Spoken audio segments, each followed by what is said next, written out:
नमस्कार केमिति अछंते आपण माने आई होप आपण माने भलो थिबे। आजिर ए वीडियो रे आमे देखिबा पूरा देसी पद्धति रे बिना केमिकल रे 1 लीटर क्षीर रे केते पनीर बाहरिबो। ताले आपण माने वीडियोटा शेष पर्यंत देखंतु। आउ जदि भलो लागुची ताहले गोटे लाइक करंतु, ढेर सारा शेयर करंतु। आ प्रथम करी जदि चैनल को आछंती ताहले चैनल को सब्सक्राइब करंतु, बेल आइकन प्रेस करके ऑल मोड रखंतु। ताहले एबे आसंतु वीडियो आरंभ करिबा। आपण माने देखि परथिबे एहा होची 1 लीटर क्षीर जहाको मु भलो भाबरे फुटाई दोची। तापरे ए फुटुतिबा क्षीर रो केमिति बिना केमिकल रे अधिक छेना बाहरिबो मु आपण माननकु देखैबी। एपटे मु 3टी लेंबू को भलो भाबरे धोई देइची। एथिरु रस बाहर करि देबा।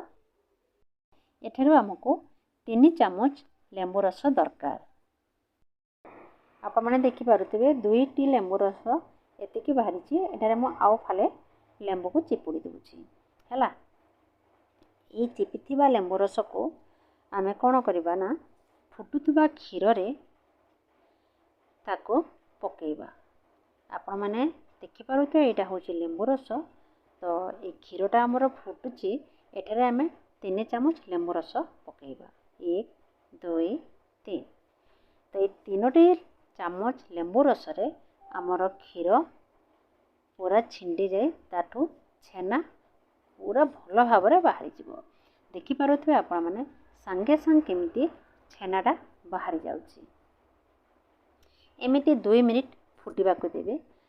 सारा छेना जेमिति बाहरी पड़िबो हैला। तो देखि पारुथिबे 2 मिनिट हे गलानी। अमु इंडक्शन टा बंद कर देलिनी। एटारे सबो छेना बाहरी पड़िछि। तापरे गोटे कंटेनर नेबे, छांचुणी नेबे आउ एमिति गोटे पतला कना गुड़े दिबे। सेटारे से जो छिंडा क्षीर को ढाले देबे। वीडियो को लाइक करले कि जदि करि नांते ताहले संगे संगे गोटे लाइक कर दियंतु आउ चैनल को सब्सक्राइब कर दियंतु। एमिति भाबरे छेनारू पानीटा बाहर कर देबा। एठारे मु आपण मानको गोटे सूचना दोची जे जे छेना पानी बाहरला ना ए छेना पानी को जम्मारू फिंगिबे नाही।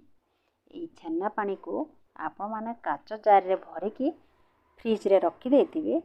आ जेते बेले भी आपण मानको पनीर खाया पे इच्छा हला ताहले घरे आपण माने आराम रे बिना केमिकल रे पनीर बनै के खाई परबे। देखि पारुथबे आपण माने मु एमती गोटे जाली उपरे से पनीर को रखि देली। ता ऊपर गोटे प्लेट थुकरी पथरटा रखि देली। एथिरु जहा भी पानी टिके थिबो ता भी बाहरी जिवो। एबे हे गलानी आधा घंटा मु ताको बाहर कर दोची। आपण मानको देखुची केते पनीर बाहरी छि। एठारे बिल्कुल भी पानी नाही, पूरा सुखा अछि, पूरा सॉफ्ट अछि छि पनीरटा। आपण माने देखि पारुथबे। आ एहा पाखा पाखी केते 250 ग्राम हे जिवो। आपण माने देखि पारुथबे पाखा पाखी 250 ग्राम पनीर बाहरी छि हमर 1 लीटर क्षीर रो। वीडियो माध्यम रे मु आपण मानको देखैले बिना केमिकल रे पूरा देसी पद्धति रे केमिति हमें 1 लीटर क्षीर रो पनीर बाहर करले। केते बाहर करले ना 250 ग्राम पनीर बाहर करले। तो आपण मानको केमिति लागला वीडियोटा मते कमेंट बॉक्स रे आपनको ओपिनियन टा देबे। और जदि भल लागुची ताहले गोटे लाइक करिवे। चैनल को जदि सब्सक्राइब कर नांते ताहले चैनल को सब्सक्राइब करंतु। ठीक अछि एबा हम रहउची आ गोटे वीडियो फिर लेके आसीबे।